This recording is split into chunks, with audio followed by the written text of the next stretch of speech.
아마도 이우락 씨가 신임을 회복하기 위해서 초조한 나머지 만든 것이 아니냐 하는 그런 설이 좀 유력해요. 그러나 이우락 씨가 저런 식으로 죽는 바람에 김대중 납치 사건의 과연 누가 시킨 거냐 아니면 자기 단독으로 한 거냐 하는 것은 영원히 이제 비밀이 되어버렸습니다. 이것은 밝힐 수가 없게 됐습니다. 박 대통령도 돌아가시고 뭐 이우락 이렇게 됐으니까 이우락 씨야말로 그 비밀을 무덤까지 가져갔다고 이렇게 생각이 됩니다. 그리고 이우락 씨와 관련해서는 항상 이 돈 문제가 따라다녔습니다. 자신이 정치자금을 만들고 관리하고 하는 그런 역할을 했기 때문에 자기 사위 뭐 이런 사위가 그 스위스 은행에 있는 비밀 계좌의 실질주의적인 주인이 아니냐 하는 뭐 이런 시비도 있고 해서 하여튼 이 쟁점이 아주 많은 사람입니다. 이우락 씨는 미스테리 인물이기도 하고 또 미국 CIA하고의 관계가 아주 깊습니다. 이 사람이 영어를 잘해가지고 이 대통령 시절에는 미국 대사관에 무관으로 근무를 한 적이 있습니다. 그래서 박 대통령은 농담 비슷하게 이우락이를 CIA 첩자라고 자꾸 이야기한다고 그렇게 말하기도 했습니다. 미국하고 관계가 매우 가까웠습니다. 이렇게 올해 보니까 하여튼 이런 역사를 움직이는데 관여했던 분들이 이렇게 많이 이제 타계를 하고 있습니다. 이우락 씨는 아마 시간이 지나야 이분의 진면목이 밝혀지지 않을까 이렇게 생각을 하는데 하여튼 우리나라에서 가장 비화를 많이 가졌던 사람이 그대로 돌아가신 경우에 다른 분들은 비화가 있더라도 이 나이가 들면 다 하나씩 틀어놓습니다. 틀어놓는데 이 사람은 마지막에는 또 이렇게 부인이 돌아가시고 이분은 어떻게 이 언어에 장애가 왔는지 아주 치과 생활을 하고 한때는 도자기를 많이 굽고 그랬는데 그것도 막 그만두고 말년을 그렇게 보냈습니다. 지난주에 헌법재판소에서 미디어법이 합헌이다 하는 판결이 나왔습니다. 그런데 이것은 사실은 헌법재판소가 국회에서 의결된 것을 이게 합헌이다 뭐 위헌이다 하는 판단을 하는 게 맞는지 하는 근본적인 문제가 제기됩니다. 이런 것까지 헌법재판소에서 할 권한이 있느냐? 헌법재판소의 판결 범위가 너무 넓어진 것이 아니냐? 이렇게 되면은 이 자수리한 문제까지 다 헌법재판소로 가져가야 되는데 헌법재판소가 그러면은 국가 위에 있는 또 다른 국가이냐? 이 헌법재판소의 직무 범위에 대한 이 진지한 토론이 있어야 됩니다. 그리고 또 대법원이 해야 될 일과 헌법재판소 해야 될 일의 경계선도 이렇게 애매모호하고 87년에 우리 개헌 때 헌법재판소를 만들었는데 지금까지 과연 이 헌법재판소 한 역할을 다시 한번 리뷰를 해가지고 뭔가 좀 손을 대야 하지 않을까 하는 그런 생각이 듭니다. 그 다음에 이 박근혜 씨가 이제 세종시 수정에 반대하는 발언을 계속하고 있습니다. 근데 이렇게 큰 중요한 문제에 대해서 이명박 대통령이 이미 이대로는 갈 수 없다 하는 입장을 밝혔는데 같은 당에 중요한 직책을 가진 사람이 이렇게 정면으로 반대하고 나오는 이해는 이 민주주의 국가에서도 이런 일이 거의 없습니다. 제 기억으로는 우리나라 정치사에 처음인 것 같아요. 여당 안에서 이렇게 중요한 문제로 대통령의 방침과 정반대되는 이야기를 하고 나온다는 것은 이게 처음 있는 일입니다. 처음 있는 일. 이걸 어떻게 해석을 하고 수습을 해야 될지 이게 상당히 흥미로운 부분인데 제 생각은 이 세종시 문제는 국민투표에 붙이는 게 맞다고 생각합니다. 국민투표.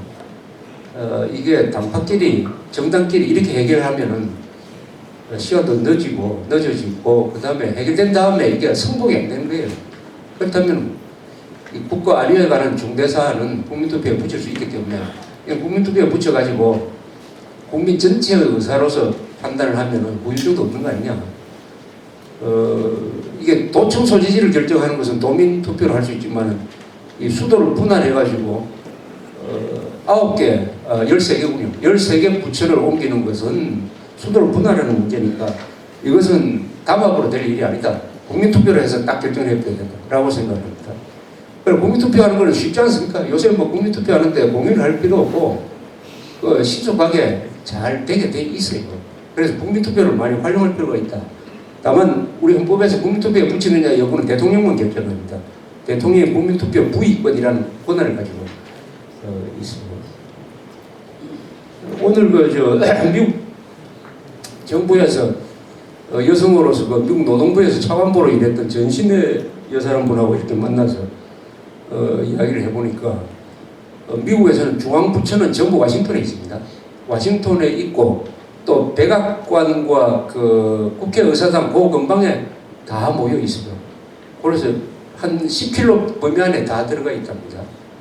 노동부의 차관보가 자기를 포함해서 16명이었는데 자동차가 안 나온답니다. 그러나 자동차가 4개가 배당이 됐대요. 4대. 근데 16명이 4대를 가지고 충분히 할 수 있답니다. 왜냐하면 그 근방에서 왔다 갔다 해야 되니까 그 4대면 충분하다 이거예요. 얼마나 효율적이냐 이겁니다. 중앙부처가 10km 반경 안에 다 모여 있으니까 일하기가 매우 편하더라는 겁니다. 그런데 지금처럼 과천, 서울, 세종시 3군데를 거쳐놨다면 그 시간에서 보내는 게 너무 많지 않습니까? 특히 고위직에 있는 사람은 그 시간이 굉장히 아까운 겁니다. 그 시간이 바로 몇 천만 원, 몇 억씩 할 수도 있는데 한 시간당. 그것을 왜 거리에서 보내도록 하느냐. 그것 때문에 겪을 이 부작용 이런 것을 고려한다면 더구나 북한도 1972년까지 1948년에 만든 북한 헌법에 뭐라고 적혀 있었느냐. 조선민주주의인민공화국의 수도는 뜻인데 수부는 서울이다라고 또 적어놨습니다. 서울이라. 북한도 서울이라고 했어요. 이건 매우 중요한 것입니다. 왜냐하면 우리 역사상 수도가 제일 오래되어 있던 곳이 경주하고 서울이죠. 경주 1000년, 서울은 백제 400년, 조선조 550년, 대한민국 60년 해가지고 1000년입니다. 1000년. 자연히 이 민족 사이 정통성은 서울에 있다. 그러니까 북한까지도 조선민주주의인민공화국은 앞으로 남반부를 해방시켜서 수도를 평양이 아니라 서울로 한다라고 딱 생각하고 있습니다.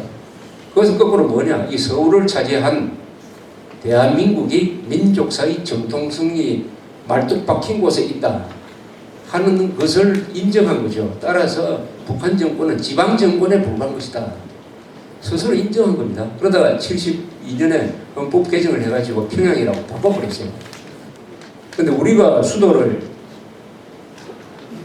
노무현이가 하자는 대로 했다면 수도가 완전히 저쪽 세종시로 가는 거 아닙니까?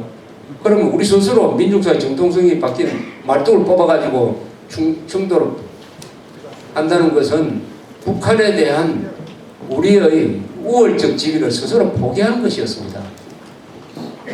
이런 사실을 나는 그렇게 생각합니다. 이 좌파 세력들이 왜 수도를 이전하려고 했느냐. 신행정 수도 건설이라는 사기적 수법으로 왜 이들을 하려는가 하는 근본 목적은 북한에 유리하도록 하기 위해서는 우리의 민족사적, 그자들이 말하는 태어나서는 안 될 정권인 또는 분열 정권이라고 보는 대한민국의 정통성의 말뚝이 박힌 이 서울을 수도가 아닌 존재로 만듦으로써 상대적으로 북한이 더 유리하도록 만들기 위해서 획책한 것이 아닌가 그렇게 생각돼요. 거기에 한나라당이 표를 의식해가지고 동의를 해줬는데 그걸 다시 수정하려고 하니까 이렇게 어려운 것입니다. 그래서 이 대못은 받기는 쉬운데 뽑기가 힘들어요. 그렇지 않습니까? 집에서 못질해도 못질하면 잘 들어가는데 그 나중에 뽑으려면 상당히 어렵지 않습니까? 힘이 한 몇 배나 됩니다. 그래서 이 못을 박는 사람, 주로 이제 정권을 잡은 사람인데 못을 박는 사람을 잘 감시를 해야 될 이유가 그거죠. 이 잘못 박으면 큰일 난다.